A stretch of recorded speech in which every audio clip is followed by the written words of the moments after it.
Zulfi smart service आ गए और एक बेहतरीन वीडियो के साथ। इस वीडियो को देखने के बाद हर एक जन फ्रिज रिपेयर करने लगेगा। ये इतना सिंपल ट्रिक्स बताया गया है इस वीडियो में कि कोई भी बंदा फ्रिज को आराम से रिपेयर कर सकता है, कोई भी सिंगल डोर फ्रिज। तो पूरी वीडियो देखें, स्किप ना करें, स्किप करने से आपका नुकसान होगा। Hi guys, Zulfi smart services से आपको और एक टॉप क्लास नॉलेजेबल वीडियो लाया हूं जिसमें आप आज सीखेंगे कि हायर फ्रिज सिंगल डोर को कैसे आप रिपेयर करें जब वो नो कूलिंग होगा।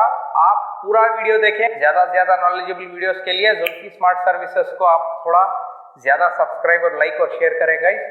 इस वीडियो में आपको पूरी नॉलेज मिलेगी। Don't worry, be happy, watch the video.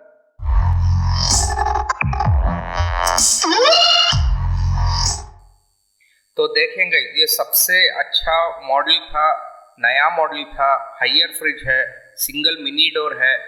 सबसे पहले याद रखें, फ्रीज़र डैमेज चेक करें। फ्रिज का अगर गैस निकला हुआ है तो कूलिंग नहीं होगा, ये सबसे बड़ा कारण रहता है। आप थर्मोस्टेट भी चेक कर लें ताकि वो ऑफ पोजीशन पे ना रहे। और उसके बाद पीछे आए कंप्रेसर के पास, क्लैम्प मीटर ले लें। क्लैम्प मीटर डालने के बाद में एक वायर फेस या न्यूट्रल पे लगा के ऑन करें। जैसे ही ऑन करेंगे आप देख पा रहे हैं डिस्प्ले पे 2 एम्प्स ले रहा है, कंप्रेसर नहीं चल रहा है। इसका मतलब कुछ ना कुछ गलती है। आइए पकड़ें क्या प्रॉब्लम है। सबसे पहले रिले ऑयल भी निकाल लेंगे, बहुत ही सेफ्टी प्रिकॉशन से करें। पहले प्लग को निकाल लें फ्रिज के। रिले ऑयल भी निकालने के बाद एक बात ध्यान रखें, प्रोब में जैसे कि आपके क्लैम्प मीटर का प्रोब फेस न्यूट्रल पे लगा लें, या एक रिले एक OLP के पास जो पिन जाता है उसके पास लगा लें और क्लैम्प मीटर को वोल्टेज पे सेट कर दें। अगर आपके पास बल्ब है तो भी लगा सकते हैं, 220 का कोई भी नॉर्मल बल्ब भी वो 2 पिन में लगा सकते हैं। जैसे ही आप पावर को ऑन करेंगे, अगर बल्ब है तो ऑन हो जाएगा, नहीं तो क्लैम्प मीटर में 200 के ऊपर वोल्टेज दिखाएगा। जैसे कि आप देख पा रहे हैं 230 पर 5 वोल्ट दिखा रहा है। इसका मतलब पावर सप्लाई बराबर आ रहा है। एक खुशी की बात है, थर्मोस्टेट वायरिंग पूरा बराबर है। अभी कंप्रेसर को चेक करना बाकी है। तो आइए गाइस, मैं कंप्रेसर को चेक करने का आपको दिखाता हूँ। सबसे पहले ये डायरेक्ट वायर है, इसके बारे में मैं आपको डिटेल में एक अलग से वीडियो बना के दिखाऊंगा कि कैसे आप डायरेक्ट वायर बनाते हैं। आप ये वायर का फायदा क्या है, सिर्फ एक बेल स्विच में आप डायरेक्ट स्टार्ट कर सकते हैं कंप्रेसर को विदाउट रिले OLP और रिले की ज़रूरत नहीं पड़ती। कंप्रेसर को डायरेक्ट ऑन करके सिर्फ एक बेल स्विच में लगा सकते हैं, जिसमें 3 टर्मिनल की ज़रूरत है। जिसे कंप्रेसर में पिन लगा हुआ है, ऊपर वाले को कॉमन, लेफ्ट वाले को स्टार्टिंग और राइट वाले को रनिंग बोलते हैं। जैसे ही अगर आप क्लैम्प मीटर में लेंगे, कोई भी रनिंग वायर में क्लैम्प मीटर एम्प्स में सेट करके लगा देना। डायरेक्ट वायर हाथ में लेने के बाद में उसमें एक बेल स्विच रहेगा, बेल स्विच हाथ में पकड़ लेना।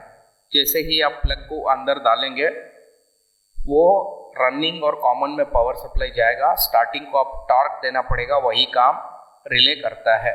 जैसे ही हम टॉर्क देंगे बेल स्विच में, वो कंप्रेसर ऑन हो गया गाइस। अभी हमारे को चेक करना क्या है, गैस बराबर है क्या। कंप्रेसर तो ऑन हो गया, अभी गैस बराबर है।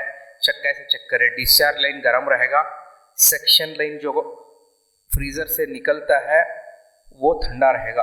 416 एम्प्स ले रहा है, इसका मतलब कंप्रेसर ठीक है, कंप्रेसर अच्छे से अच्छा चल रहा है। हमने डायरेक्ट वायर नहीं डाला, हमने डायरेक्ट वायर फ्रिज का नहीं डाला, हमने डायरेक्ट वायर से अलग वायर लेके कंप्रेसर को चेक कर रहे हैं। इसका मतलब क्या है, रिले OLP खराब है। अभी आपको 2 मिनट रुक के देखना पड़ेगा कि डिस्चार्ज लाइन गर्म हो रहा है और सेक्शन लाइन ठंडा हो रहा है, एम्प्स भी बराबर ले रहा है।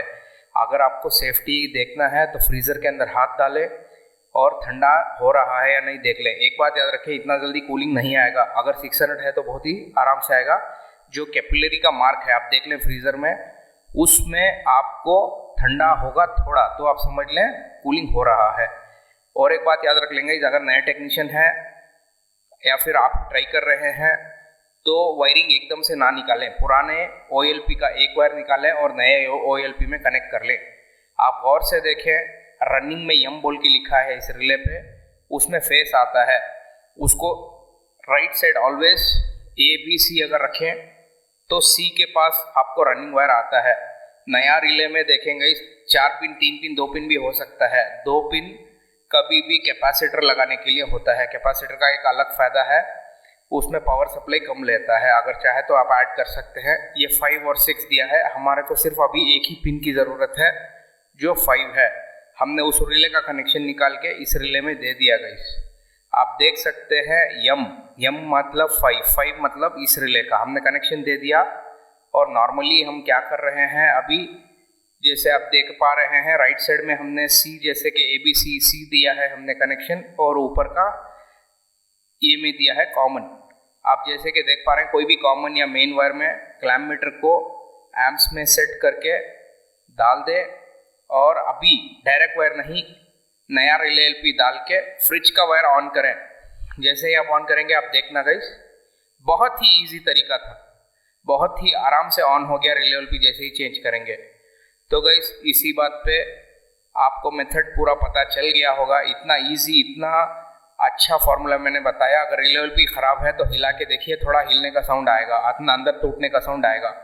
तो इसी बात पे एक लाइक और शेयर बनता है। हमेशा याद रखें सेक्शन और डिस्चार्ज लाइन कभी भी छू के देख लें, गर्म और ठंडा रहेगा। अगर फिल्टर बहुत ज़्यादा ठंडा हो रहा है तो चोक भी हो सकता है। फ्रीजर भी ठंडा देख के कंफर्म कर लें। बहुत शुक्रिया गाइस वीडियो देखने के लिए। प्लीज़ लाइक और शेयर करें ताकि हम भी बढ़ें और आपको भी फायदा हो।